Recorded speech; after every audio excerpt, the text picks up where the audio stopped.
읽어주는 동화책 가을이 오지 않는 나무. 어느 농장에 큰 은행나무가 있었어요. 이 나무는 정말 멋있는 것 같아. 쭉쭉 뻗은 모습이 장군처럼 보이는군. 나무를 본 사람들은 모두 칭찬했죠. 은행나무는 사람들이 자신의 모습에 감탄하는 것을 보고 기분이 좋았답니다. 들판에 색색의 꽃이 피고 나비가 날아다니는 봄이 찾아왔어요. 봄의 오정은 따스한 바람을 큰 은행나무에게도 불어주었죠. 은행나무는 푸르른 새싹을 틔웠어요. 사람들은 싱그러운 봄 향기에 즐거워했답니다. 무더운 여름이 오면 나뭇잎에 초록이 짙어지고 잎도 더욱 풍성해졌어요. 사람들은 나무 그늘 아래에 찾아와 쉬곤 했죠. 하얀 눈 내리는 겨울이 오면 나무는 반짝반짝 멋진 속옷으로 갈아입었어요. 그러고는 아름다운 자신의 모습에 흡족해 했답니다.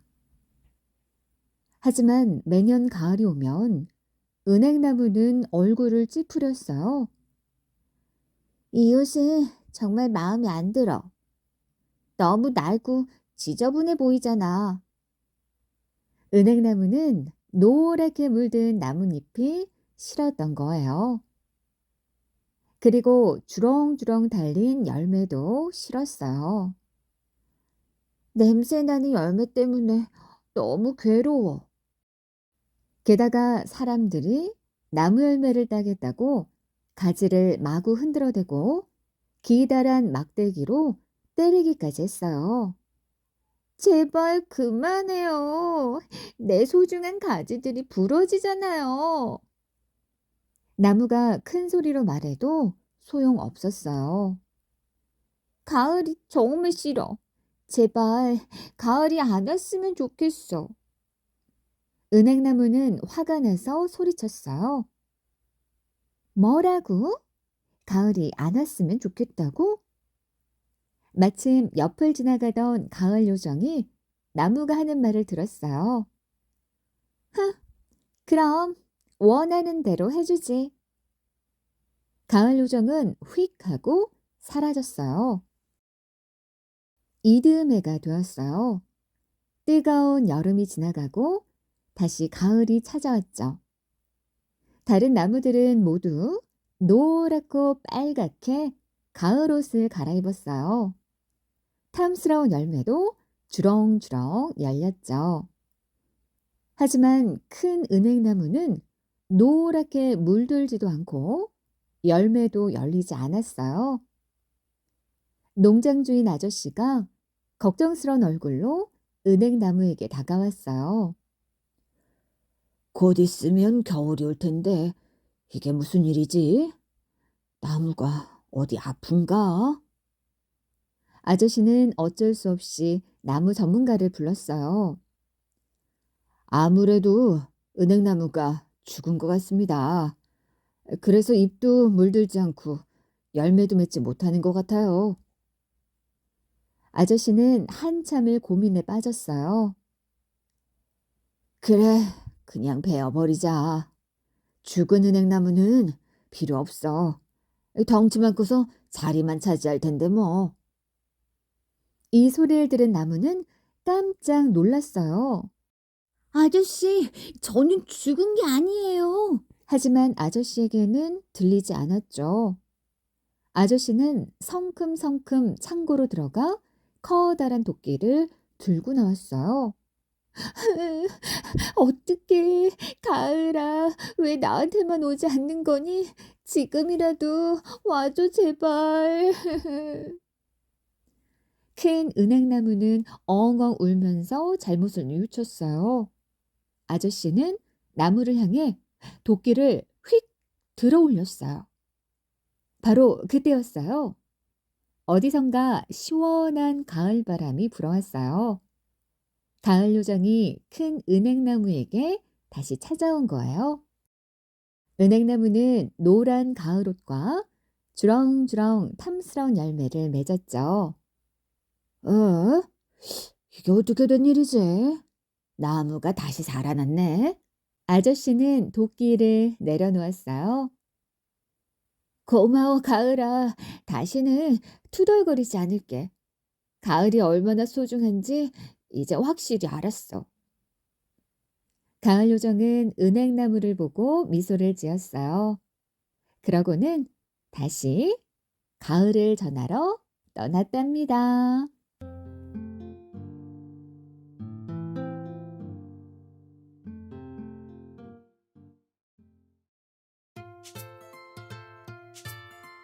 읽어주는 동화책 비야 비야 내려라.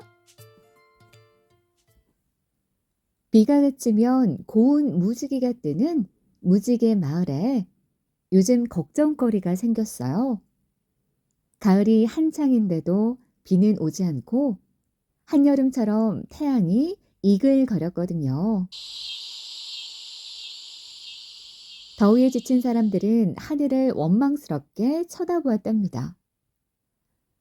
도대체 비는 언제 오려나? 농부들은 쩍쩍 갈라진 논밭을 보며 긴 한숨을 쉬었어요.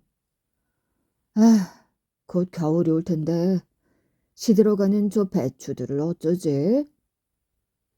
공을 차러 나온 아이들도 쨍쨍 내리쬐는 햇살 때문에 금세 지쳐 주저앉고 말았어요. 비야, 비야, 제발 좀 데려오라. 비가 안 와 힘든 건 사람만이 아니었어요. 나무들도 가지를 축 늘어뜨린 채 괴로워했죠. 아, 목말라. 더는 못 참겠어.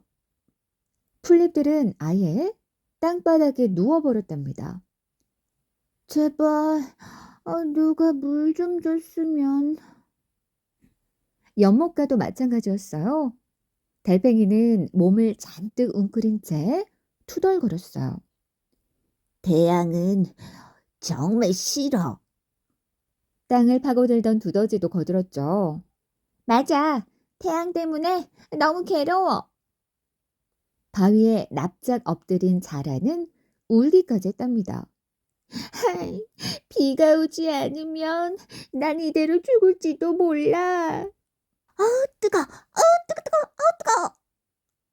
흙먼지만 풀풀 날리는 논바닥 위로 꽃뱀 한 마리가 휘리릭 날듯이 기어갔어요. 날씨가 이상해. 예전 같으면 추워서 덜덜 얼었을 텐데.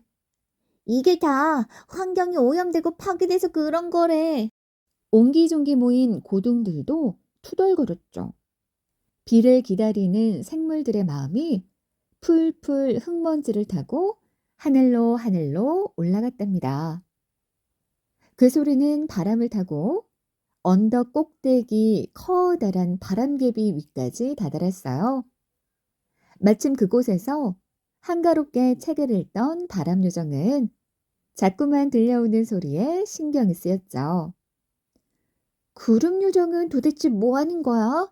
저 소리가 안 들리나? 에이, 안 되겠다. 내가 가서 말해줘야지. 바람요정은 높디 높은 산꼭대기에 사는 구름요정을 찾아갔어요. 구름요정은 요란한 음악을 틀어놓고 거울 앞에서 정신없이 춤추고 있었죠. 바람요정이 아무리 문을 두드려도 듣지 못했답니다. 구름요정, 일은 언제 할 거야? 비 좀 내려달라고 외치는 저 소리가 안 들려? 에이, 안 되겠다. 나라도 해야지. 바람요정은 하는 수 없이 여기저기 흩어져 있는 작은 구름들을 모았어요. 바람요정이 입김을 후 하고 불자 솜사탕처럼 작고 하얀 구름들이 서로 척척 붙으며 큰 구름이 되었어요. 구름은 점점 회색빛으로 변해갔답니다. 커다란 먹구름에 이글이글 타오르던 태양이 조금씩 가려지기 시작했어요. 땅에도 검은비 그림자가 드리워졌죠. 하늘을 좀 봐. 먹구름이 몰려오고 있어. 와, 드디어 비가 오려나 봐. 사람들은 잿빛 하늘을 올려다보며 기뻐서 소리쳤어요. 엄청나게 커진 먹구름이 하늘을 뒤덮었어요. 먹구름 속에서 번개가 번쩍, 천둥이 우르르 쿵쾅 하더니 드디어 기다리고 기다리던 비가 쏟아지기 시작했어요. 농부나 아이들도 두더지도 달팽이도 자라도 꽃뱀도 모두 나와 비를 맞으며 기뻐했어요. 나무는 가지를 활짝 펴고 작은 풀잎들은 몸을 일으켰죠. 비야, 비야, 내려라. 주룩주룩 내려라. 사람들은 빗속에서 신나게 노래를 부르며 춤을 추었어요. 생물들도 덩실덩실 춤을 추며 한박 웃음을 지었죠. 그 모습을 흐뭇하게 내려보던 바람 요정이 휘파람을 불며 지나갔답니다. 아, 이제 조용히 책 좀 읽어볼까?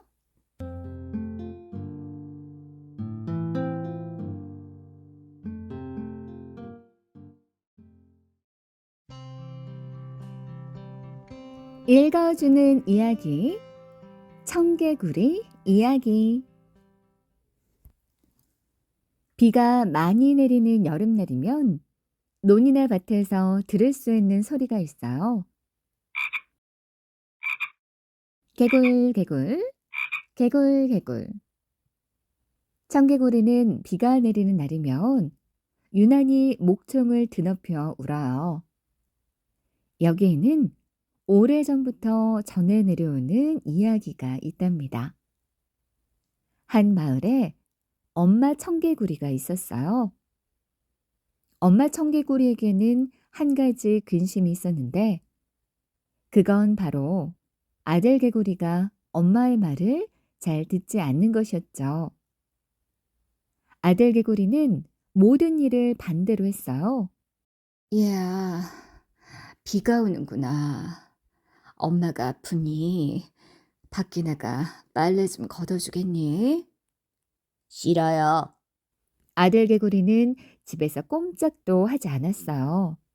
엄마 개구리는 아픈 몸을 이끌고 나가 빨래를 걷어올 수밖에 없었죠. 이야, 가방을 메고 학교를 가야지. 싫어요. 아들 개구리는 가방을 그대로 둔 채 학교로 향했어요. 엄마 개구리가 가방을 들고 느린 걸음으로 뒤쫓자 아들은 빠르게 달렸어요. 엄마 개구리는 그대로 집으로 돌아왔죠. 얘야, 오늘은 날씨가 화창하니 우산을 안 가져가도 되겠다. 싫어요. 아들 개구리는 평소에는 챙기지도 않던 우산을 활짝 펴들고 집을 나섰어요. 제가 정말 엄마 개구리는 아들 개구리를 키우며 점점 쇠약해졌어요. 아들 개구리를 불러서 타일러도 보고 혼도 내보았지만 전혀 소용이 없었어요. 얘야, 엄마가 몸이 안 좋으니 좀 도와주렴. 제가 왜 엄마를 도와야 해요? 저는 할 일이 아주 많아요. 엄마와 너는 세상에 단 둘뿐인 가족이잖니. 좋은 일은 함께 기뻐하고 힘들면 서로 도와야지. 저는 가족보다 친구가 훨씬 더 좋아요. 친구들은 같이 뛰어놀고 게임도 할 수 있는데 엄마는 맨날 집에서 누워있기만 하잖아요. 전 밖에 나가 놀 거예요. 네가 엄마를 돕지 않으면 누가 돕겠니? 좀 몰라요. 엄마도 친구를 찾아보세요. 아들 개구리는 매몰차게 말하고 자리를 떠났어요. 엄마 개구리는 슬프고 속상해서 눈물을 뚝뚝 흘렸죠. 아들 개구리는 아픈 엄마는 뒷전으로 하고 항상 밖으로 놀러 다니기만 했어요. 친구들과 연못에 떠 있는 연잎 위를 폴짝폴짝 뛰어다니며 술래잡기도 하고 숲을 탐험하기도 했어요. 엄마 개구리가 숲에는 위험한 동물이 있으니 가지 말라고 해도 듣지 않았어요. 어느 날이었죠. 아들 개구리는 친구들과 함께 숲에 갔어요. 오늘은 좀 깊이 들어가 볼까? 그래, 맨날 놀던 곳은 지겨워. 개구리와 친구들은 점점 더 숲속 깊은 곳으로 들어갔어요. 그때였어요. 야, 뱀이야! 친구 개구리가 갑자기 나타난 뱀에게 다리를 물렸어요.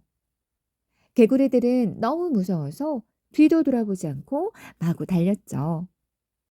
아들 개구리는 그 길로 집으로 돌아왔어요.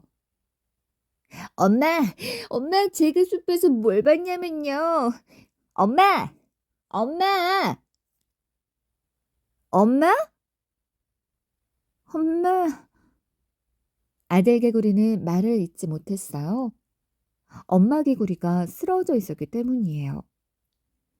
아들 개구리가 엄마 개구리를 깨워보았지만 엄마 개구리는 이미 세상을 떠난 뒤였죠. 쓰러진 엄마 개구리 옆에 쪽지 하나가 있었어요. 아들 개구리는 울면서 쪽지를 펴보았죠. 아들아, 내가 죽거든 꼭 산이 아닌 냇가에 묻어다오. 엄마 개구리는 아들 개구리에게 냇가에 자신을 묻어달라고 하면 아들이 자신을 산에 묻을 거라고 생각했어요. 그러나 아들 개구리는 태어나서 처음으로 엄마의 말을 따랐어요. 아들 개구리는 해마다 비가 오는 날이면 불어난 냇물에 엄마 무덤이 떠내려갈까 봐 개굴개굴 울었답니다.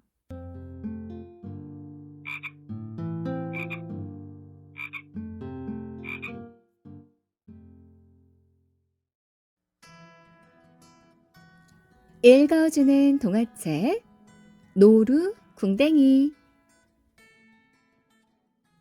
어느 깊은 산 중에 노루 가족이 살고 있었어요. 아빠 노루는 체구가 듬직하고 달리기를 잘했어요. 엄마 노루는 다리가 늘씬하고 눈이 예뻤어요. 아기 노루는 머리가 작고 겁이 많았어요. 용감한 아빠 노루는 겁이 많은 아기 노루에게 물었어요. 아가, 세상에서 제일 무서운 게 뭐니? 아기 노루는 눈을 깜빡깜빡하며 대답했어요. 호랑이야. 호랑이가 제일 무서워요. 그래, 호랑이를 만나면 어떻게 하지? 팔짝팔짝 뛰어야죠. 얼른 도망쳐야죠. 무작정 달아나면 안 된다. 오른쪽으로 갔다가 왼쪽으로 갔다가 다시 오른쪽으로 갔다가 이렇게 달리는 방향을 계속 바꿔야 해. 그러면 호랑이가 힘들어서 더는 못 쫓아와. 네, 아빠. 근데 전 호랑이를 보면 너무 무서워서 정신이 나가버릴 것만 같아요. 정신을 바짝 차려야 해. 있는 힘을 다해서 뛰어야 살 수 있어. 알았지? 네, 아빠. 호랑이만 없다면 노루 가족은 행복하게 살 수 있어요. 하지만 산속에는 집채만한 애꾸는 호랑이가 살고 있어요. 애꾸는 호랑이는 덩치가 크고 이빨이 날카롭고 발톱이 길었어요. 꿀꿀꿀 인심 좋은 멧돼지 아저씨도 애꾸는 호랑이에게 잡아먹혔어요. 폴짝폴짝 귀여운 토끼 친구들도 애꾸는 호랑이에게 잡아먹혔어요. 용감한 반달곰 형도 애꾸는 호랑이에게 물려서 끙끙 앓고 있어요. 노루 가족은 애꾸는 호랑이 때문에 마음 편히 쉴 수도 없어요. 그래서 아빠 노루는 매일 아침 산신령에게 기도를 했어요. 산신령님, 오늘도 우리 가족이 호랑이를 만나지 않게 해주세요. 부탁드립니다. 아빠 노루의 기도 덕분인지 노루 가족은 애꾸는 호랑이를 만나지 않고 잘 살고 있어요. 그런데 애꾸는 호랑이는 언제부터인가 계속해서 노루 가족을 쫓고 있어요. 산속에 있는 동물들을 모두 잡아먹어서 이제 노루 가족만 남았기 때문이에요. 어디선가 노루 냄새가 나는데? 그래, 바로 이 냄새야. 한가로이 풀을 뜯던 노루 가족은 수풀을 헤치고 나온 커다란 호랑이를 보고 깜짝 놀랐어요. 드디어 찾았다, 내 밥. 아빠 노루는 용감하게 호랑이를 막아서며 외쳤어요. 어서 도망쳐! 내가 호랑이를 따돌리는 동안 멀리 가거라! 엄마 노루와 아기 노루는 후다닥 달아났어요. 아빠 노루는 오른쪽으로 왼쪽으로 이리저리 달려보았지만 배고픈 호랑이를 당할 수는 없었어요. 으아, 어서 도망쳐. 아빠 노루가 잡아먹히는 동안 엄마 노루와 아기 노루는 제법 멀리 달아날 수 있었어요. 하지만 안심할 수는 없었어요. 호랑이는 냄새를 아주 잘 맡아서 엄마 노루와 아기 노루를 곧 찾아낼 거예요. 엄마 노루는 걱정이 돼서 아기 노루에게 말했어요. 아가, 넌 다리도 짧고 힘도 약하니까 아빠처럼 달릴 수가 없겠구나. 만일에 호랑이를 만나면 작은 굴 속으로 도망쳐야 해. 알았지? 그러면 호랑이도 널 잡을 수 없을 거야. 엄마 노루와 아기 노루는 호랑이를 피해 아주 깊은 산속으로 들어갔어요. 하지만 배가 고파진 호랑이는 결국 엄마 노루와 아기 노루를 찾아내고 말았어요. 아가, 도망쳐야 해. 엄마 말 명심해. 다음에 호랑이를 만나면 굴 속으로 도망쳐야 해. 엄마가 잡아먹히는 동안 아기 노루는 아주 깊은 산속으로 달아났어요. 혼자가 된 아기 노루는 보고 싶은 엄마 아빠 생각에 한참 울었어요. 그리고 산신령께 기도를 드렸죠. 산신령님, 나쁜 호랑이를 없애주세요. 그리고 우리 엄마 아빠를 다시 살려주세요.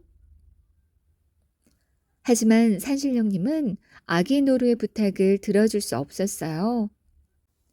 호랑이가 다른 짐승을 잡아먹는 건 옥황상제가 정한 법이었어요. 아무리 산신령이라도 옥황상제가 정한 법을 어길 수는 없어요. 아기 노루는 작은 다리를 움직여 부지런히 달아났어요. 물 한 모금 마시고 달리고 풀 한 포기 뜯어먹고 달렸어요. 하지만 애꾸는 호랑이는 끝내 아기 노루를 쫓아왔어요. 넓은 산속에 이제 호랑이의 사냥감은 아기 노루뿐이었죠. 한 입거리도 안 되는구나. 그래도 배가 고프니 너라도 먹어야겠다. 아기 노루는 온 힘을 다해 달렸지만 배고픈 애꾸는 호랑이가 훨씬 빨랐어요. 아기 노루는 엄마의 말이 떠올라 작은 굴을 찾았어요. 하지만 땅굴은 보이지 않고 커다란 떡갈나무에 깊게 패인 구멍이 보였어요. 아기 노루는 떡갈나무의 구멍 속으로 머리를 집어넣었어요. 하지만 구멍이 너무 작았어요. 머리, 목, 앞다리, 몸통, 뒷다리도 들어왔는데 궁뎅이가 밖으로 툭 튀어나오고 말았어요. 겁이 난 아기 노루의 눈앞에 작은 버섯이 보였어요. 아기 노루는 버섯이 부러웠어요. 너는 좋겠다. 호랑이에게 잡아먹힐 일도 없고 돌아다니면서 풀과 나뭇잎을 뜯어먹지 않아도 살 수가 있으니까. 아기 노루는 울면서 산신령께 기도를 드렸어요. 산신령님, 호랑이에게 먹히느니 차라리 저를 버섯으로 만들어 주세요. 부탁드려요, 산신령님. 애꾸는 호랑이는 나무 밖으로 툭 튀어나온 아기 노래 궁뎅이를 보고 입맛을 다셨어요. 예, 거기에 숨어 있으면 내가 못 찾을 줄 아느냐? 내 저녁 식사야. 호랑이는 입을 쩍 벌렸다가 킁킁 냄새를 맡고 입을 다물었어요. 어라, 이거 버섯이잖아. 치, 못 먹겠네. 아기 노루는 나무 구멍 밖으로 궁뎅이를 내민 채 버섯이 되고 말았어요. 지금도 산속에 가면 나무에 붙어 있는 노루궁뎅이 버섯을 볼 수 있어요. 이 노루궁뎅이 버섯은 털이 보송보송한 아기 노루의 궁뎅이처럼 생겼답니다.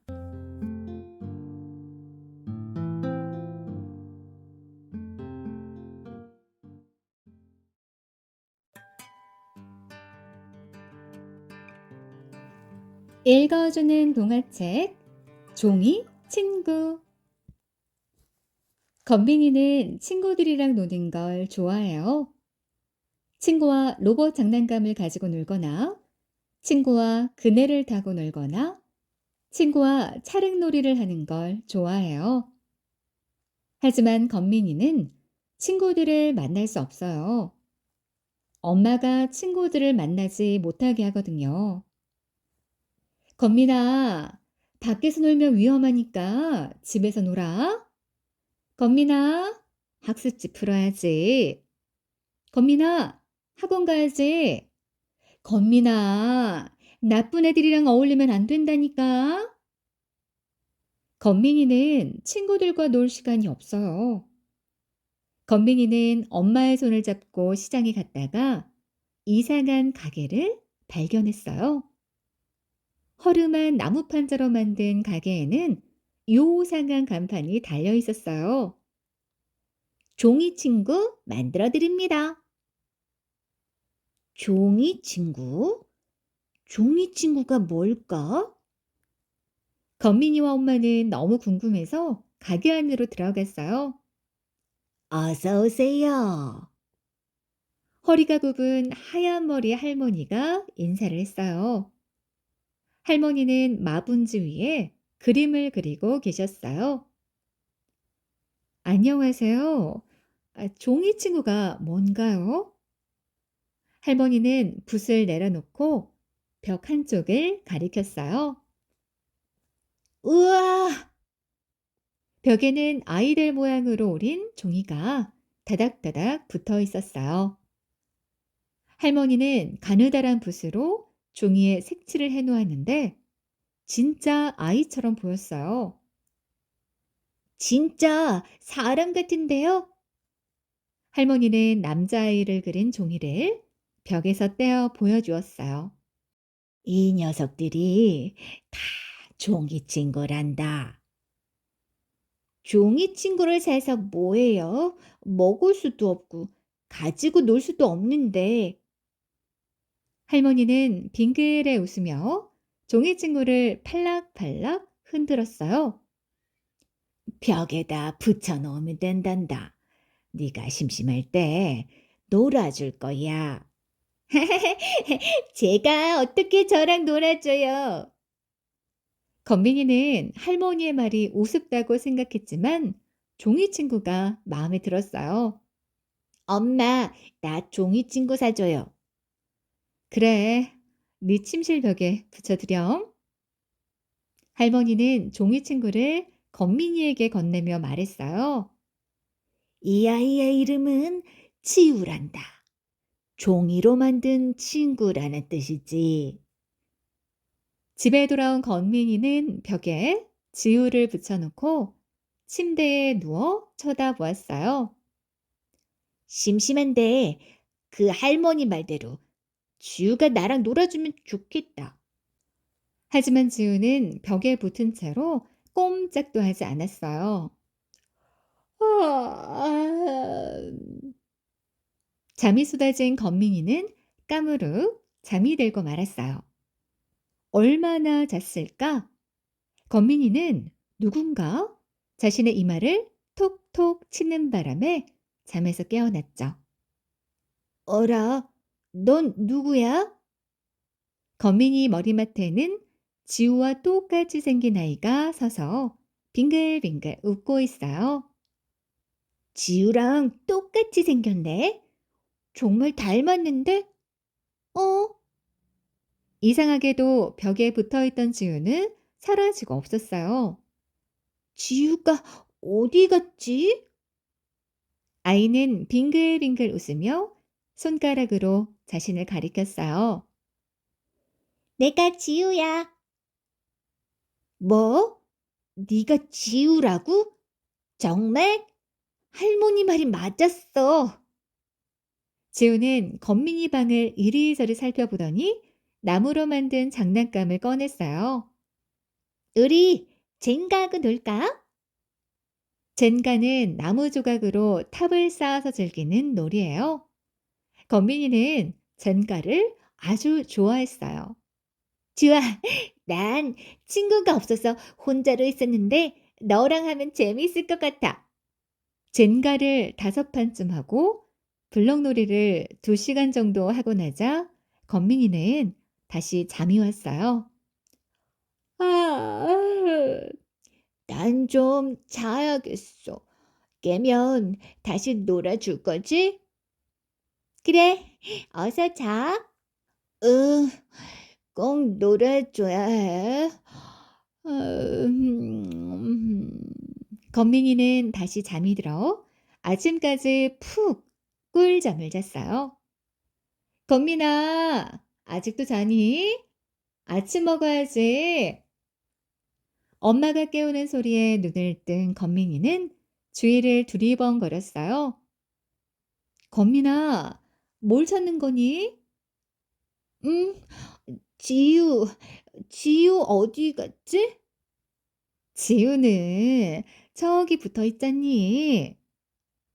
엄마 말대로 지우는 다시 벽에 종이 친구가 되어 붙어 있었어요. 어? 어제는 나랑 젠가하고 놀았는데, 블록놀이도 했는데, 지우야, 다시 내려와. 함께 놀자. 하지만 지우는 아무런 말도 없이 조용히 벽에 붙어 있을 뿐이었어요. 지우야, 너 꿈 꿨구나. 할머니가 하신 말씀 때문에 꿈에서 봤나 보네. 아니에요. 정말 지우랑 놀았단 말이야. 건민이는 억울해서 눈물이 핑 돌 지경이었어요. 엄마는 나가면서 고개를 절레절레 흔들었어요. 우기지 말고 어서 씻고 밥이나 먹어. 히, 정말인데. 건민이는 엄마가 나간 뒤에 멍하니 지우를 쳐다보았어요. 찡긋. 어라? 건민이는 깜짝 놀랐어요. 종이 인형이 한쪽 눈을 깜빡이며 윙크를 한 거예요. 아, 넌 우리 엄마가 없을 때만 나타나는구나. 끄덕끄덕. 지우는 정말로 건민이가 혼자 있을 때만 나타나서 놀아주었어요. 블럭놀이, 샤륵놀이, 로봇 장난감 놀이, 건민이가 좋아하는 건 지우도 모두 좋아했어요. 건민이는 종이 친구 지우가 생긴 뒤로 너무나 행복했어요.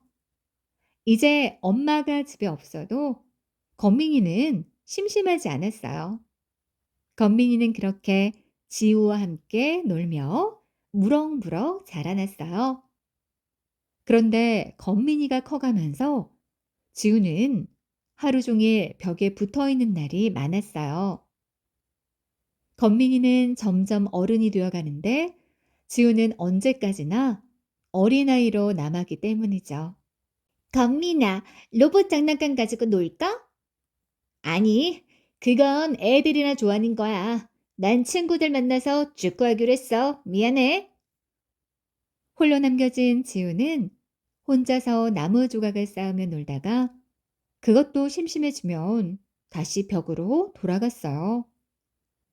건민이가 훌쩍 자라서 중학생이 되자 지우는 언제나 벽에 붙어 있기만 했죠. 하지만 건민이는 지우가 보고 싶지 않았어요. 이제 건민이는 할 일도 많고 친구도 너무 많기 때문이에요. 지우는 아직도 어린아이라 시시한 장난감을 좋아하고 유치한 놀이를 좋아했어요. 그러던 어느 날 침대에서 잠을 자던 건민이는 누군가 이마를 톡톡 건드려서 잠에서 깼어요. 어, 지우구나. 오랜만이네. 지우는 평소와 다르게 슬픈 표정을 짓고 있었어요. 건민아, 이제 난 너랑 놀지 않을 거야. 응? 나랑 놀지 않는다고? 흥, 그래라. 우리 요새 별로 안 친하잖아. 건민이는 화가 나서 쏘아붙였죠. 그래, 넌 너무 커버려서 나와 놀면 재미가 없잖아. 그래서 난 예전에 건민이처럼 자꾸 어린 친구를 찾아갈 거야. 어? 간다고? 무슨 소리야? 지우는 방문을 열고 뚜벅뚜벅 걸어 나갔어요. 야, 기다려. 어딜 간다고 그래? 건민이는 침대에서 일어나는 순간 잠에서 깨어났어요. 후, 꿈이었구나. 아, 다행이다. 어? 지우 어디 갔지? 침실벽을 쳐다본 건민이는 깜짝 놀랐어요. 지우가 사라진 거예요. 어? 지우야, 지우야, 미안해. 내가 잘못했어. 건민이는 눈물을 뚝뚝 흘리면서 지우를 찾았지만 지우는 다신 돌아오지 않았어요. 오랜 세월이 흘러 건민이는 어른이 되어 예쁜 딸을 낳았어요. 아빠, 나 종이 친구 사줘. 뭐? 종이 친구? 그게 무슨 소리야? 건민이는 너무 오래전 일이라 종이 친구를 잊어버렸어요. 하지만 딸의 말을 듣자 아주 오래전 기억이 가물가물 되살아났죠. 내 친구 유진이가 벽에 종이 친구를 붙여놨는데 심심할 때 놀아준대. 뭐? 정말이야? 건민이는 너무 놀라서 딸의 손을 잡고 유진이네 집으로 달려갔어요. 유진이 방으로 들어간 건민이는 깜짝 놀라고 말했어요. 낡은 종이 친구가 벽에 붙어 있는데 바로 지우였어요. 지우는 마치 건민이를 알아보기라도 한 것처럼 환하게 웃고 있었어요.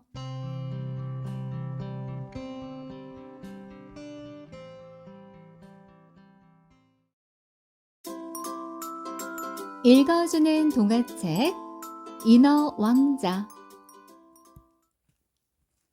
아주 멀고 깊은 바다에는 사람처럼 생겼지만 다리 대신 지느러미를 가진 인어들이 살았어요.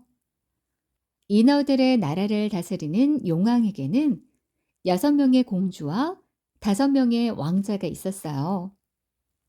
인어들은 20살이 되면 물 위로 헤엄쳐 올라가 인간 세상을 구경할 수 있었어요. 호기심 많은 막내 왕자는 20살이 되자 인간 세상을 구경하러 물 바깥으로 나왔어요. 인어 왕자는 인간을 만나기 위해 해안가로 가는 도중에 커다란 배를 만났죠. 그 배는 해안가를 도는 유람선이었는데 인어 왕자는 갑판 위에 있는 두 여자를 보았어요. 그들은 인간 왕국의 공주와 하녀였죠. 공주는 잘생긴 청년이 수영하는 걸 보고 웃으며 손을 흔들었어요. 인어 왕자도 손을 흔들었죠. 공주는 장난을 치고 싶어서 인어 왕자에게 물었어요. 이봐요. 우리 둘 중에 누가 더 예뻐요? 참고로 난 공주라우. 얜 하녀. 눈치 없는 인어 왕자는 큰 소리로 웃으며 대답했어요. 옆에 계신 분이 더 예뻐요. 인간공주는 화가 났어요. 지금까지 그 누구도 하녀가 더 예쁘다고 말한 적은 없었으니까요. 공주는 병사들에게 명령을 내렸어요. 여봐라, 저 무리한 남정네를 당장 체포해라. 수영을 잘하는 병사들이 물에 뛰어들어 인어 왕자를 체포했죠. 가판 위로 끌려온 인어 왕자의 지느러미를 본 공주는 기겁했어요. 해고머니나 사람이 아니라 물고기잖아. 그냥 수산시장으로 보내거라. 불쌍한 인어 왕자는 수산시장으로 팔려갔어요. 다른 물고기들과 함께 어항에 들어갔는데 특이한 모습 때문에 사가는 사람이 없었어요. 사람이야, 물고기야. 어우, 저거 참 괴상하네. 인어 왕자가 사람들의 구경거리가 되었는데 한 여자가 나타나 인어 왕자를 사겠다고 했어요. 인어 왕자가 고개를 들어보니 배의 가판 위에 서 있던 공주의 하녀였죠. 인어 왕자는 신이 나서 춤을 추었어요. 인어 왕자는 너무 커서 비닐봉지에 넣어서 가져올 수가 없었어요. 그래서 하녀는 물차를 빌려서 인어 왕자를 실었어요. 하녀는 집에 돌아오자 인어 왕자를 욕조에 넣어주고 따뜻한 수프를 만들어 주었어요. 하녀는 인어 왕자와 많은 이야기를 나눴죠. 하녀는 인어 왕자가 바다의 왕족이고 교육을 많이 받은 걸 알게 됐어요. 인어 왕자는 잘생기고 예의 바르고 아는 것도 많고 친절했죠. 인어 왕자의 유일한 단점은 다리 대신 지느러미가 달렸다는 것이었지만 하녀는 중요하지 않다고 생각했죠. 인어 왕자님, 저는 당신을 사랑하지만 인간 세상에서는 함께 살 수가 없어요. 저는 어떡하죠? 인어 왕자는 하녀의 손을 꼭 잡았어요. 바다 마녀에게 갑시다. 바다 마녀는 당신을 인어로 바꿔줄 수 있을 겁니다. 하녀는 인어 왕자와 함께 바닷가로 갔어요. 인어 왕자는 파도 속으로 뛰어들더니 바다 마녀와 함께 나타났어요. 바다 마녀는 하녀에게 보라색 빛이 나는 물병을 주었어요. 그 물약을 마시면 넌 인어가 되어 바닷속에서 살 수 있을 거야. 하녀는 기쁜 마음으로 마녀가 준 물약을 마셨어요. 하지만 인어 왕자가 데려온 바다 마녀는 자격증도 없는 무자격 마녀였죠. 물약을 마신 하녀는 지느러미가 생기지 않고 가슴에 커다란 아가미가 생겼어요. 어머나, 이게 뭐야? 바다 마녀는 뒤통수를 긁으면서 웃었어요. 그래도 물속에서 숨은 쉴 수 있을 거야. 미안해. 환불은 안 되거든. 바다 마녀는 하녀에게 받은 약값을 챙겨 들고 사라져 버렸어요. 무자격 마녀 때문에 인어가 되는 데는 실패했지만 인어 왕자의 사랑은 변하지 않았어요. 괜찮아요. 우리 아버지는 마음이 넓은 분이라 당신을 우리 집에 살게 해주실 거요. 하지만 용왕은 아주 엄한 분이셨어요. 뭐라고? 무태서 온 짐승과 결혼을 하겠다고? 내 눈에 흙이 들어가기 전에는 절대로 결혼 못 시킨다. 부모의 결혼 반대로 용궁에서 쫓겨난 하녀와 인어 왕자는 문어의 해저 동굴에 새들어 살기로 했죠. 문어님, 저는 왕자로 태어났지만 지금은 용궁에서 쫓겨나 아내와 살 곳이 없습니다. 전세금으로 조개 껍질 5천 개를 낼 터이니 1년만 살게 해주세요. 인어왕자는 하녀와 동굴에서 꿈처럼 달콤한 신혼 생활을 즐겼어요. 하지만 문어가 1년 만에 전세금을 2배로 올리는 바람에 바다 한가운데로 쫓겨나게 되었죠. 인어왕자 부부는 추위를 피하려고 따뜻한 바다로 이사를 갔다가 그만 상어떼를 만나고 말았어요. 인어왕자는 당당하게 상어들에게 말했어요. 나는 용왕의 막내 아들로 바다의 왕족이다. 아내와 나는 이사를 가는 중이니 냉큼 비켜라. 하지만 상어들은 낄낄대고 웃었어요. 미안하지만 우린 음식하고는 얘기 안 해. 슬프게도 인어왕자 부부는 상어들에게 잡아먹히고 말았어요.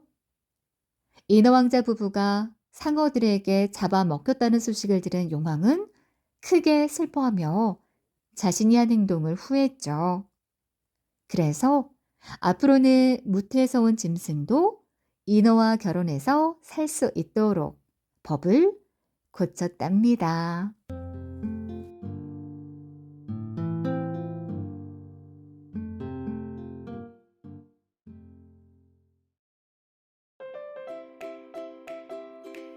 읽어주는 동화책 토끼와 자라. 아주 옛날 푸른 바다에 사는 용왕이 병이 들었어요. 귀하다는 약을 써보았지만 어떤 약도 소용이 없었죠. 용왕은 한탄했어요. 나는 바다의 왕인데 이렇게 죽어야 한단 말인가. 딱 10년만 더 살고 싶구나. 용왕은 자신의 보물창고에 갔어요. 용왕의 보물창고에는 번쩍번쩍한 금은 보화가 가득했죠. 용왕은 저 많은 보물을 다 써보지도 못하고 죽으려니 너무 아까웠어요. 용왕은 신하들을 불러 모았죠. 여봐라, 내 병을 고치는 자에게 상으로 금은 보화를 내리겠다. 내 말을 온 바다에 알려라. 신하들은 너도 나도 용왕의 병을 고쳐보려고 애썼어요. 하지만 아무도 용왕을 살릴 수 있는 방법을 알아내지 못했죠. 용왕은 실망한 채 잠이 들었어요. 그날 밤 용왕의 꿈에 3명의 도사가 찾아왔어요. 도사들은 각각 검은색 옷, 붉은색 옷, 푸른색 옷을 입었죠. 3명 모두 흰 수염이 바닥까지 닿았어요. 용왕의 병은 술을 많이 마셔서 생긴 병입니다. 검은색 옷을 입은 도사가 말했죠. 바다에서 난 약으로는 병을 고칠 수 없습니다. 이번에는 붉은색 옷을 입은 도사가 말했어요. 용왕이 한숨을 쉬면서 물었죠. 그럼 나는 그냥 죽기를 기다려야 한단 말이오. 그때 푸른색 옷을 입은 도사가 말했어요. 용왕의 병은 무태 사는 토끼의 간을 먹어야 나을 수 있소. 그 말을 남기고 3명의 도사는 연기처럼 사라졌어요. 용왕은 눈을 뜨자마자 신하들에게 명령을 내렸어요. 육지로 올라가 토끼의 간을 가져오너라. 그 말에 신하들은 깜짝 놀랐죠. 육지에는 한 번도 가본 적이 없으니까요. 누구도 선뜻 나서서 육지에 올라가겠다고 말하지 않았어요. 용왕은 화가 났죠. 짐을 위해 육지로 갈 신하가 한 명도 없단 말인가. 신하들은 조용했어요. 이 중에서 가장 똑똑한 불가사리 대신이 육지에 다녀오시오. 용왕이 명령했죠. 불가사리 대신은 깜짝 놀랐어요. 자신이 똑똑한 것은 맞지만 육지에 가려니 무서웠거든요. 불가사리 대신은 납작 엎드려 절하며 말했죠. 용왕님, 저는 눈이 어두워 낯선 곳에 갔다가는 길을 잃고 헤매다 죽을 것이옵니다. 용왕은 불가사리 대신이 괘씸했지만 그렇다고 죽으라고 육지에 보낼 수는 없었어요. 이런 이 나를 위해 육지로 나가 토끼의 간을 구해올 신하가 단 한 명도 없단 말이오. 용왕은 화가 나 크게 소리쳤어요. 그때 차분한 목소리가 들려왔어요. 용왕님, 제가 다녀오겠습니다. 용왕과 신하들은 놀라서 소리가 나는 쪽을 바라보았죠. 그곳에는 문지기 자라가 서 있었어요. 네가 육지에 다녀오겠다고. 볼품없는 자라의 모습에 용왕은 실망했어요. 예, 용왕님, 꼭 토끼 간을 구해오겠습니다. 용왕은 자라가 믿었지 못했어요.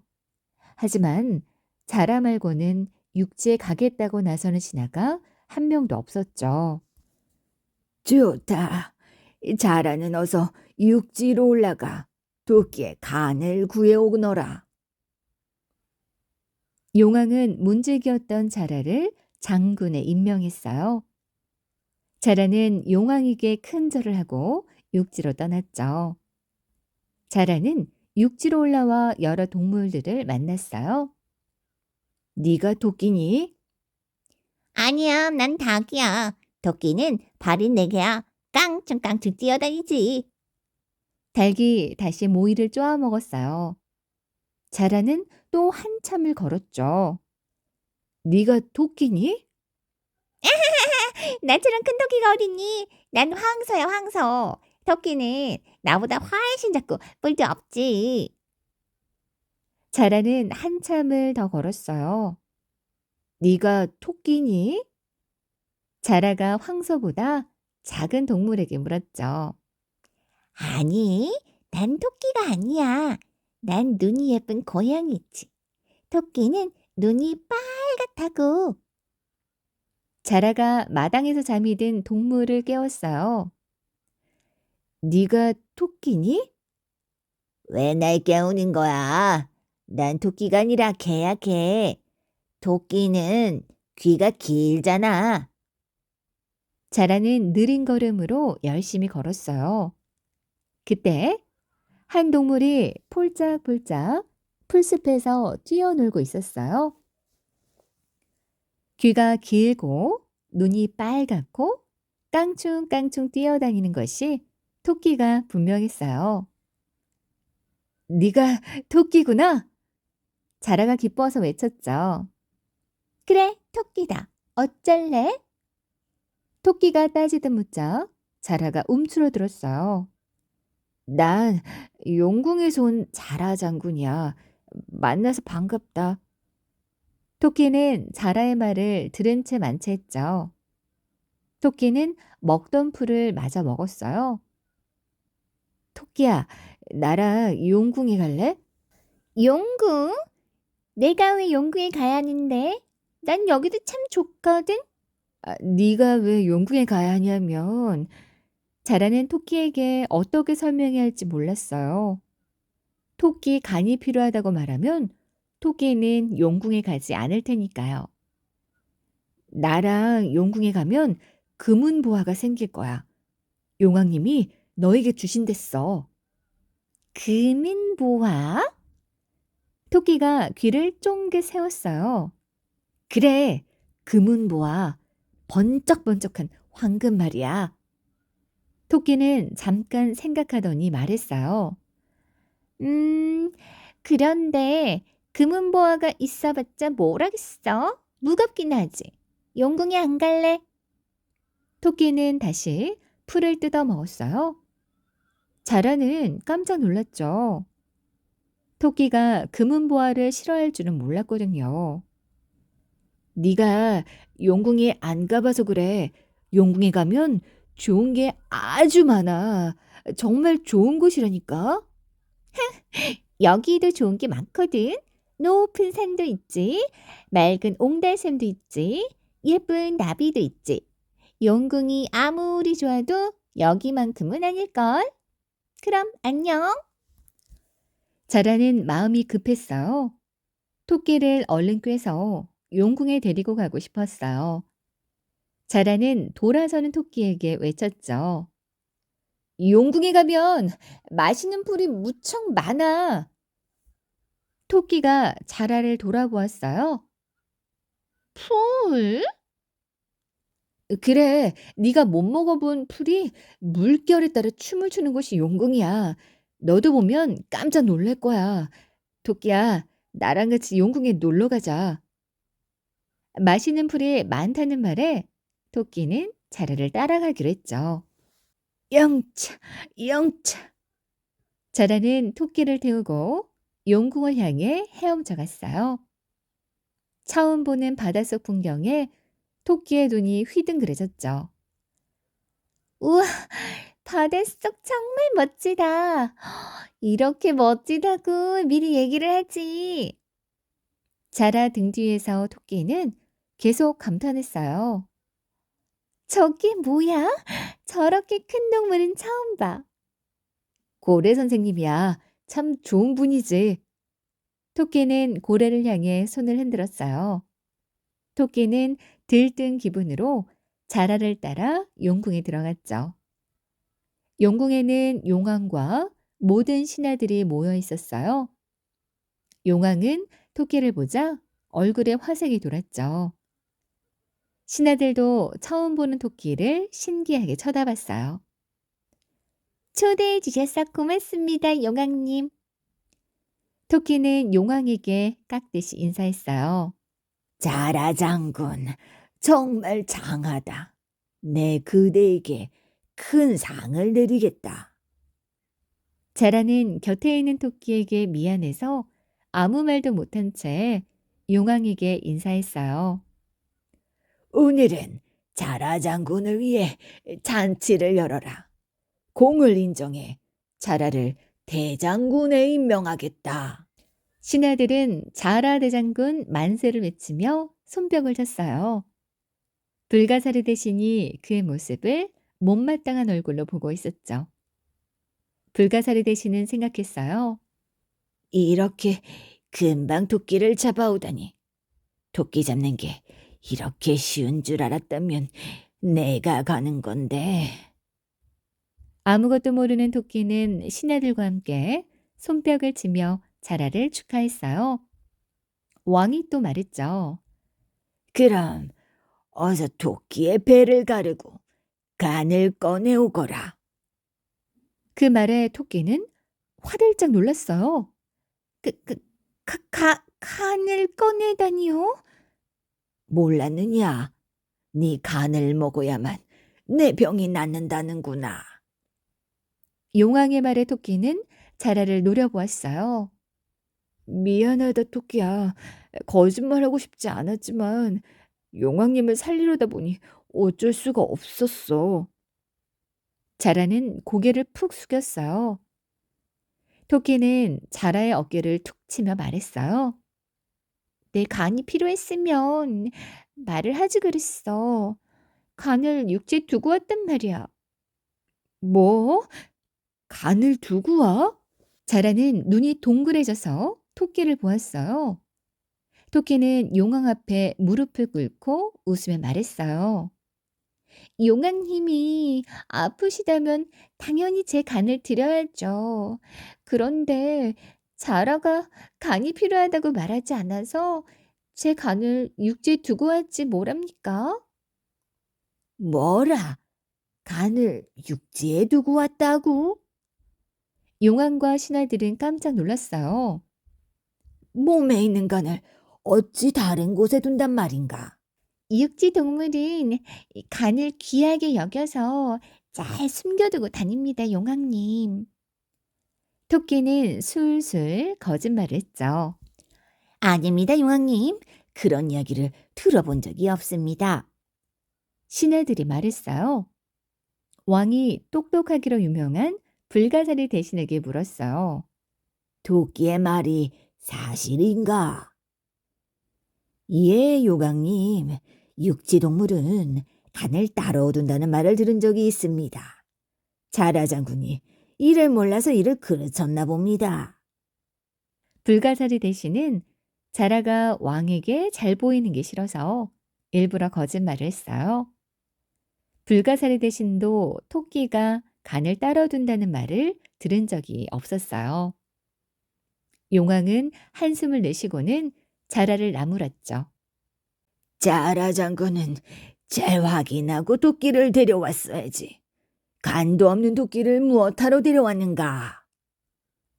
자라는 땅바닥에 엎드렸어요. 죄송합니다, 용왕님.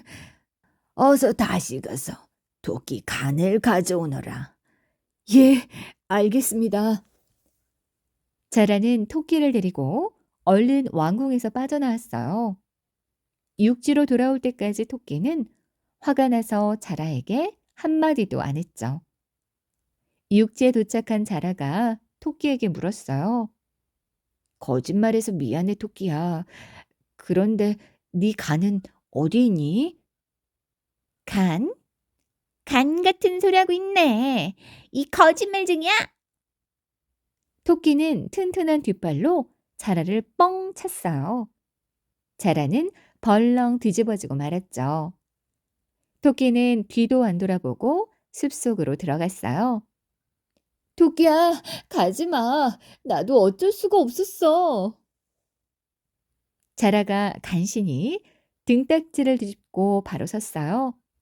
하지만 이미 토끼는 자취를 감추었죠. 자라는 바닷가에서 엉엉 울었어요. 토끼의 간 없이는 용궁으로 돌아갈 수가 없어. 용왕님께서 무척 실망하실 거야. 자라는 돌에 머리를 박고 죽기로 결심하고는 용궁을 향해 절했어요. 용왕님, 부디 만수무강하시옵소서.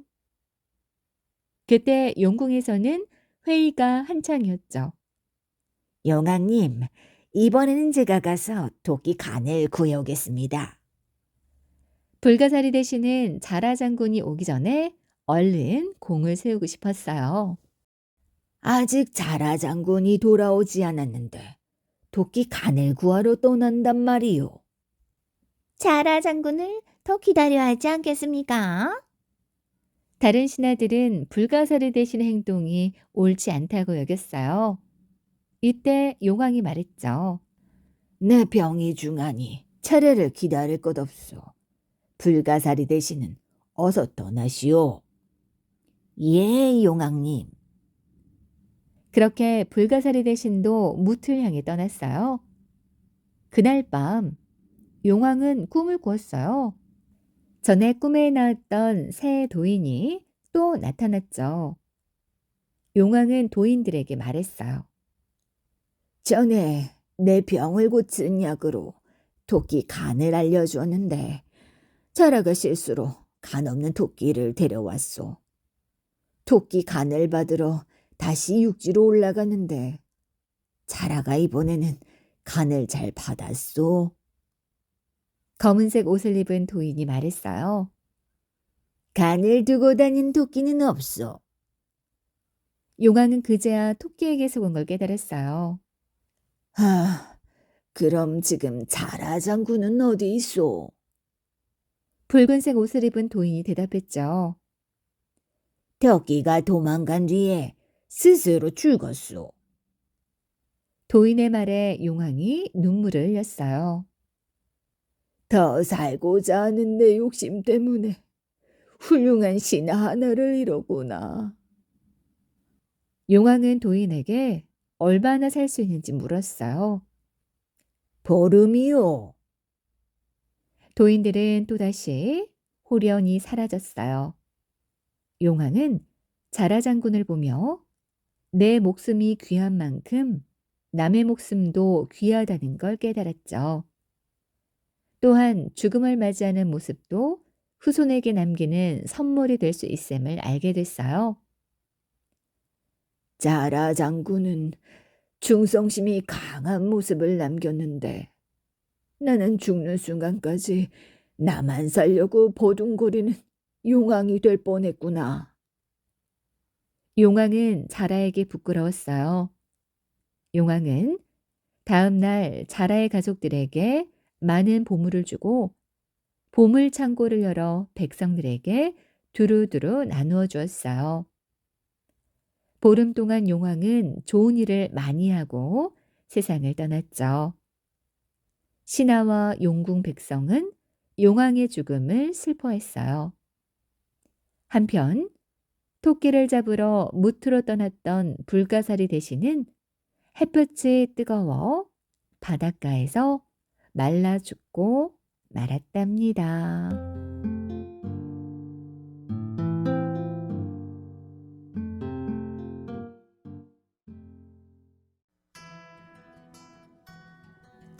읽어주는 동화책 제일 빠른 말. 옛날에 말을 좋아하는 임금님이 계셨어요.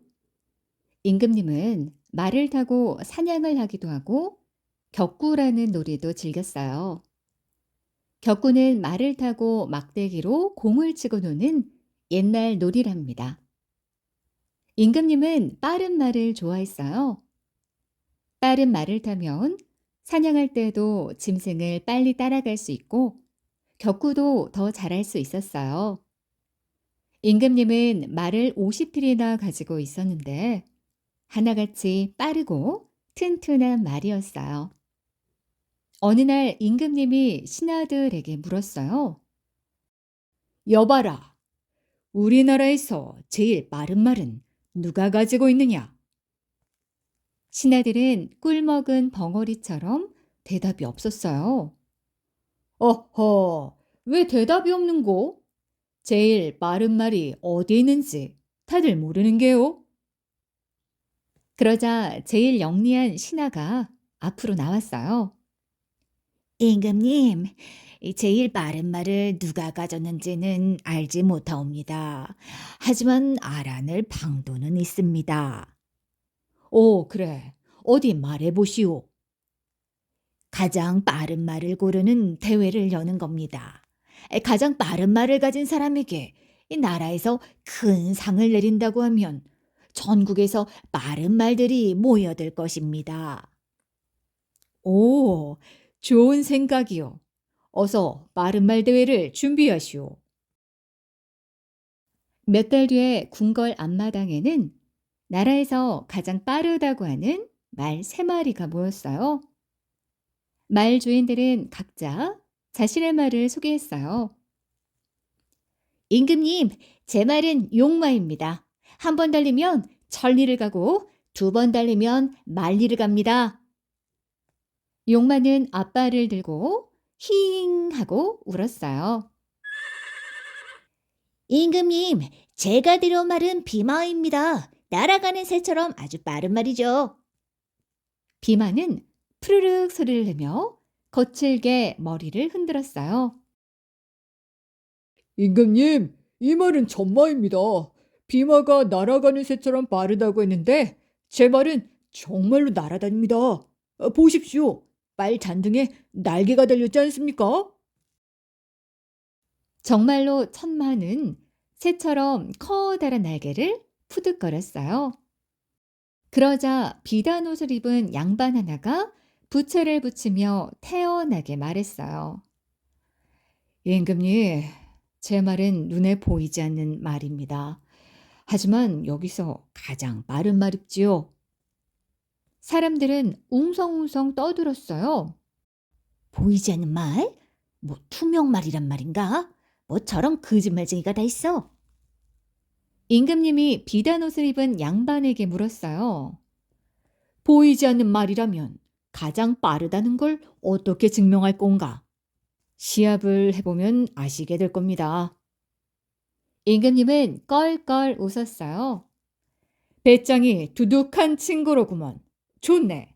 자네 말이 이기면 내가 큰 상을 내리도록 하지. 감사합니다. 드디어 가장 빠른 말을 고르는 시합이 시작됐어요. 용마, 비마, 천마, 그리고 보이지 않는 말을 데려왔다는 양반이 출발선에 나란히 섰어요. 준비, 출발! 궁궐의 명사가 깃발을 펄럭이자 말들이 주인을 태우고 달리기 시작했어요. 용마는 다가닥다가닥 달리고, 비마는 훌쩍훌쩍 나는 듯이 달리고, 천마는 훨훨 날아갔어요. 그런데 보이지 않는 말은 달리고 있는지 누워 있는지 알 길이 없었어요.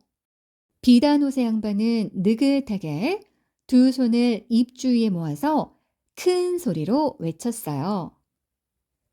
임금님, 제 말이 날아갑니다. 시합이 끝나자 용마와 비마와 천마는 거의 동시에 결승선에 도착했어요. 말주인들은 각자 자기 말이 제일 빨랐다고 우겼어요. 그러자 비단옷의 양반이 뒷짐을 지고 나와 임금님께 말했어요.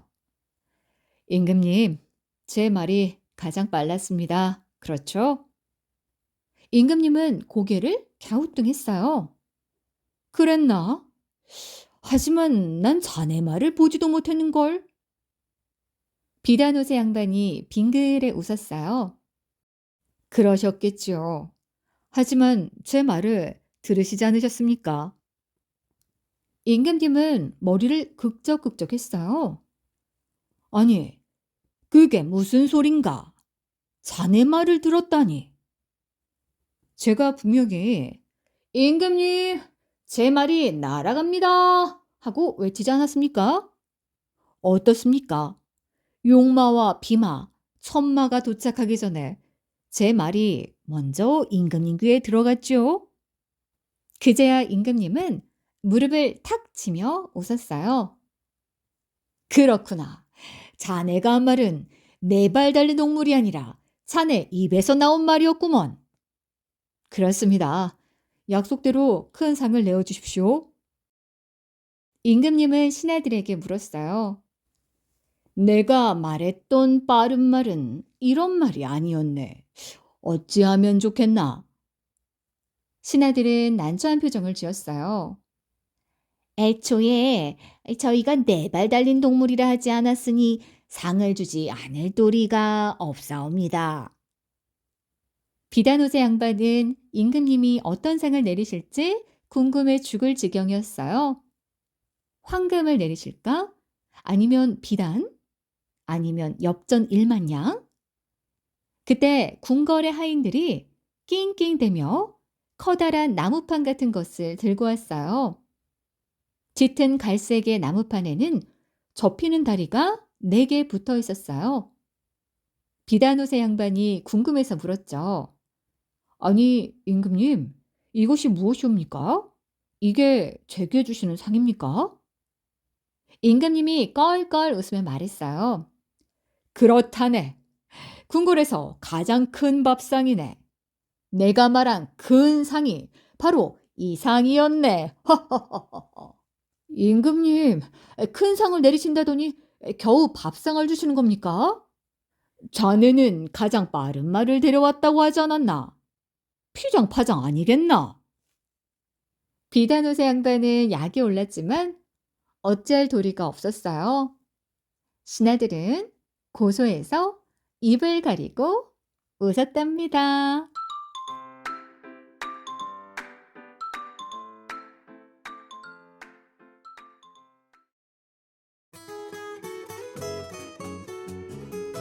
읽어주는 동화책 춘향전. 조선 숙종 때 전라도 남원에 월매라는 기생이 살고 있었어요. 어느 날 한양에서 성참판이라는 선비가 월매를 찾아 남원에 왔죠. 여보시게, 이 마을에 월매라는 기생이 유명하다고 하던데 어디로 가면 만날 수 있겠나? 저기 아랫집에 가면 월매가 살고 있습니다. 거기로 한번 가보세요. 그렇게 성참판은 월매를 만나게 됐어요. 나는 한양에서 온 성참판이라고 하네. 자네가 월매인가? 네, 그렇습니다만. 자네 인물이 곱고 노래도 잘하고 글도 참 잘 쓴다고 들었네. 앞으로 자주 찾아와 이야기를 좀 나눠도 괜찮겠는가? 네, 자네가 아주 마음에 드네. 월매는 수줍게 고개를 끄덕였어요. 성참판과 월매는 그날 이후로 매우 가까운 사이가 되었죠. 내가 그대를 둘째 부인으로 맞이하고 싶은데 자네 생각은 어떠한가? 월매는 성참판을 너무도 사랑했기 때문에 성참판의 둘째 부인이 되기로 마음먹었어요. 월매는 성참판의 아내가 되자 하루빨리 성참판의 아이를 갖고 싶었죠. 그래서 날마다 하늘에 정성껏 기도를 했어요. 그리고 마침내 월매의 뱃속에 아기가 생겼어요. 10달이 지나 월매는 아주 예쁜 여자아이를 낳았어요. 성참판과 월매는 이름을 춘향이라고 지었죠. 춘향이는 마음도 얼굴도 고운 아이로 자랐어요. 춘향이 자라 16살이 되었어요. 5월 단오날 아름다운 꽃나무가 곳곳에 가득했죠. 춘향이는 몸종 향단이와 함께 전라도 남원의 광안루에서 그네를 타고 있었어요. 때마침 남원 사또의 아들 이몽룡이 그곳을 지나다가 나풀나풀한 댕기와 치마를 펄럭이며 그네를 타고 있는 춘향이를 보게 되었죠. 이몽룡의 넋을 잃고 한참 동안 춘향이의 그네 타는 모습만 쳐다봤어요. 이몽룡을 따라 나선 방자는 이몽룡에게 말했죠. 도련님, 춘향이 아가씨가 참 예쁘지요? 제가 가서 도련님의 말씀을 좀 전하고 올까요? 방자의 말에 이몽룡은 귓불이 빨갛게 달아오르고 입가에는 수줍은 미소를 띄었어요. 그래 주겠느냐? 그럼 오늘 저녁에 다시 이곳에서 둘이 만날 수 있겠는지 물어보거라. 이몽룡이 말을 마치자 방자는 냉큼 춘향이가 있는 쪽으로 걸어갔어요. 그리고 향단이에게 이몽룡의 말을 그대로 전했죠. 이몽룡은 멀리서 방자와 향단이가 이야기를 나누는 모습을 지켜보았어요. 얼마 후 방자가 기쁜 소식을 가지고 돌아왔죠. 도련님, 도련님, 됐습니다, 됐어요. 춘향이가 오늘 저녁에 도련님을 만나러 나오겠다고 했습니다. 이몽룡은 춘향을 만날 생각에 마음이 설레었어요. 가슴은 두근거리고 얼굴은 달아오르고 어서 빨리 저녁이 되기만을 기다렸죠. 드디어 약속한 시간이 되었어요. 이몽룡은 춘향과 만나기로 한 광안루를 향해 발걸음을 옮겼어요. 이몽룡이 도착하여 보니 곱게 차려입은 춘향이 이미 나와서 기다리고 있었죠. 낭자, 그대의 모습은 저녁에 보아도 꽃송이처럼 아름답구려. 앞으로 나와 자주 만나줄 수 있겠소? 춘향은 이몽룡의 말에 가볍게 고개를 끄덕였어요.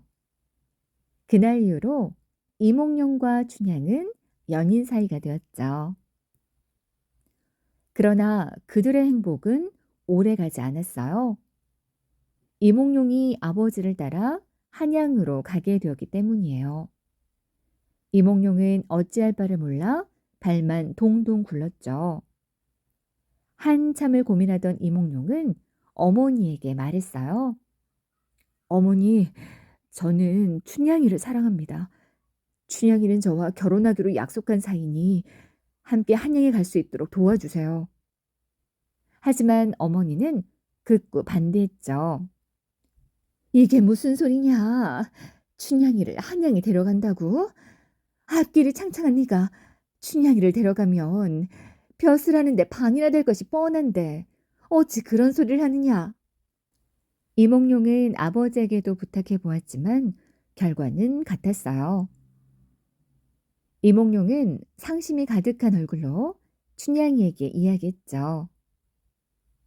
춘향아, 미안하다. 지금은 너와 함께 한양에 갈 수가 없을 것 같구나. 조금만 기다려주면 내가 과거에 급제해서 당당한 모습으로 너를 데리러 오겠다. 춘향은 이몽룡을 한양으로 떠나보내야 한다는 사실에 마음이 너무 아팠어요. 그러나 사랑하는 사람의 성공을 위해서는 잠시 참아야 한다고 생각했죠. 네, 도련님. 반드시 장원급제에서 남원으로 돌아오세요. 기다리겠어요. 춘향은 흐르는 눈물을 재빨리 닦아내고 사랑스러운 눈으로 이몽룡을 바라봤어요. 다음 날 이몽룡은 한양으로 떠났죠. 그로부터 몇 달이 지났어요. 춘향이가 사는 남원에는 변학도라는 새로운 사또가 부임했어요. 사람들은 변사또가 마을을 잘 다스려주기를 기대했죠. 그러나 마을 사람들의 기대와는 달리 변사또는 오로지 여자에만 관심을 가지고 있었어요. 마을에서 예쁘다고 소문난 아가씨라면 죄에다 불러 만나보려고 했죠. 변사또가 남원에 부임한 지 얼마 지나지 않아 춘향이의 미모가 매우 뛰어나다는 이야기를 듣게 되었죠. 변사또는 곧바로 이방을 불렀어요. 이번 마을 잔치에는 반드시 춘향을 불러오도록 하라. 이방은 변사또의 성질이 어떤지 잘 알고 있었기 때문에 그저 고개를 꾸벅 수그렸죠. 예, 알겠습니다. 저녁이 되자 이방은 춘향을 찾아갔어요. 춘향아, 이번에 새로 오신 변사또께서 마을 잔치에 네가 꼭 와야 한다고 난리시다. 내가 이몽룡 도련님과 연인 사이라는 것은 잘 알지만 사또의 성격이 워낙 괴팍해서 아무 말도 할 수가 없구나. 그러니 네가 내 얼굴을 봐서라도 마을 잔치에 꼭 좀 와줬으면 한다. 부탁하마. 며칠이 지나 마을에 사또가 벌이는 잔치가 열렸어요. 그러나 춘향이는 잔치에 나타나지 않았죠. 이몽룡에게 온 마음을 다 바치기로 했기에 변사또의 요구를 받아들일 수 없었기 때문이에요. 변사또는 춘향이가 나타나지 않자 화가 끓어올랐죠. 여봐라! 내가 춘향을 반드시 잔치에 데려오라고 했거늘. 어찌 춘향의 모습이 아직도 보이지 않는단 말이냐? 당장 데리고 오너라! 이방은 급히 춘향의 집으로 달려갔어요. 춘향아, 큰일 났다. 사또 나으리께서 이 화가 단단히 나셨어. 제발 네가 마음을 먹고서 마을 잔치에 같이 가주면 좋겠구나. 아닙니다, 이방어른. 저는 이미 모든 마음을 몽룡 도련님께 드렸습니다. 그런 제가 어찌 사또가 벌인 잔치에서 사또를 기분 좋게 하기 위해 하하호호 웃을 수 있겠습니까? 이방과 춘향이 이야기를 나눈 사이 변사또는 다시 여러 명의 사람을 보내어 춘향을 끌고 오도록 했어요. 춘향은 관아의 사람들 손에 끌려가다시피 하여 변사또가 있는 곳으로 가게 되었죠. 변사또는 끌려온 춘향의 얼굴을 가만히 들여다보았어요. 듣던 대로 참 고운 얼굴이로다. 여기 내 옆에 앉아서 술을 한번 따라보거라. 그러나 춘향은 사또의 말을 고분고분하게 따르지 않았어요. 저는 이미 결혼을 약속한 사람이 있는 몸입니다. 그런데 어찌 저에게 술을 따르며 사또의 기분을 맞추라 하십니까? 저는 그렇게 할 수 없습니다. 춘향의 말에 변사또는 화가 머리 끝까지 올랐어요. 저런 건방진 것을 보았나. 어서 저 계집을 옥에 가두어라. 결국 춘향이는 옥에 갇히고 말았어요. 한편 이몽룡은 한양에서 열심히 공부하고 있었어요. 얼른 장원급제해서 남원으로 달려가고 싶었기 때문이죠. 밤낮 없이 공부에 전념했던 이몽룡은 마침내 과거에 급제했죠. 그리고 암행어사가 되어 남원으로 향했어요. 물론 자신이 암행어사인 것을 숨기기 위해 아주 허름한 옷차림으로 내려갔죠. 남원에 도착해서 제일 먼저 찾아간 곳은 춘향의 집이었어요. 어머니, 저 왔습니다. 그간 안녕하셨죠? 이게 누구야? 이도령 아닌가? 아니 그런데 이게 꼴인가? 이도령이 거지가 다 되어왔구나. 이 일을 어쩌나? 이 일을 어쩌면 좋아. 옥에 갇혀 이제나 저제나 오직 이도령만 기다리고 있는 불쌍한 우리 춘향이를 어찌할꼬. 월매는 이몽룡의 꾀지지한 모습에 그만 목 놓아 울었어요. 이몽룡은 날벼락 같은 소식에 깜짝 놀랐죠. 어머님, 그게 무슨 말씀이십니까? 춘향이가 옥에 갇혔다니요? 새로 부임한 변사또가 마을 잔치에서 춘향이에게 술시중을 들라고 했네. 그 미련한 우리 춘향이는 자네와 결혼을 약속한 사이라며 술시중 들기를 거부했다네. 아이 그러니 어찌 되었겠는가? 그 성질 고약한 사또가 화가 머리끝까지 나서 우리 춘향이를 옥에 가두라고 명했다네. 그래서 아직까지도 옥에서 지내고 있는 것 아닌가. 아이고, 아이고, 불쌍한 우리 춘향이. 상황을 전해들은 이몽룡은 당장 관아로 달려갔어요.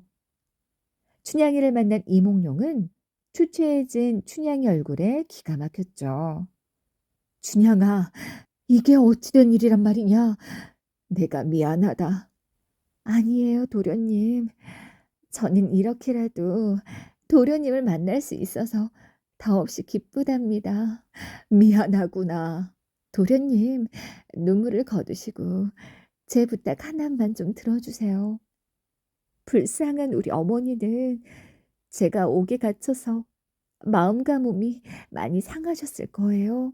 부디 우리 어머니를 잘 보살펴 주세요. 오냐? 알았다. 그건 걱정 말거라. 그리고 내가 어떻게 해서든지 너를 옥에서 꺼내줄 테니 조금만 기다리거라. 그리고 며칠이 지났어요. 변사또의 생일잔치가 열렸죠. 마을 사람들은 모두 관아에서 열리는 잔치에 참석했어요. 이몽룡도 지저분한 차림새 그대로 변사또의 생일잔치 참석했죠. 사람들이 한창 흥에 겨워 시끌시끌할 무렵 변사또가 말했죠. 마을의 선비들은 잘 들으시오. 내가 시의 제목을 하나 줄 것이니 흥을 돋울 수 있도록 시를 한 편씩 지어보시오. 선비들은 제각각 붓을 들고 종이에 시를 짓기 시작했어요. 물론 이몽룡도 시를 지었죠. 사람들이 시짓기를 마치자 변사또는 시를 하나하나 읽어 내려갔어요. 드디어 이몽룡의 시를 읽을 차례가 되었죠. 담간울이 남원에 있어 백성들이 시름에 겨우니 임금님이 이를 알고 암행어사를 보내셨네. 시를 읽는 변사또의 얼굴이 불그락 푸르락 변했어요. 그때였어요. 암행어사 출두요! 이몽룡이 자리에서 벌떡 일어나 소리쳤죠. 죄 없는 백성들을 괴롭히고 아녀자들을 불러놓고 즐기기에만 여념이 없는 변사또는 듣거라. 임금님의 명으로 너를 체포하겠다. 그리고 포졸들은 들으라. 옥에 갇힌 사람들의 죄명을 묻고 억울하게 옥에 갇힌 사람이 있거든 모두 풀어주어라. 춘향이가 옥에서 풀려나오자 이몽룡은 춘향이를 향해 말했어요. 춘향아, 고개를 들어 나를 보거라. 도련님. 춘향이는 이몽룡이 과거에 급제해서 암행어사가 되어 돌아온 것을 알고 하염없이 기쁨의 눈물을 흘렸어요. 그 모습을 본 이몽룡은 춘향이를 꼭 안아주었죠. 그간 고생 많았다. 이제 나와 함께 결혼해서 고생 없이 평생을 보내자꾸나. 둘의 모습을 본 월매도 소리 없이 눈물을 닦았어요. 그 후 두 사람은 혼인하여 행복하게 오래오래 살았다고 합니다.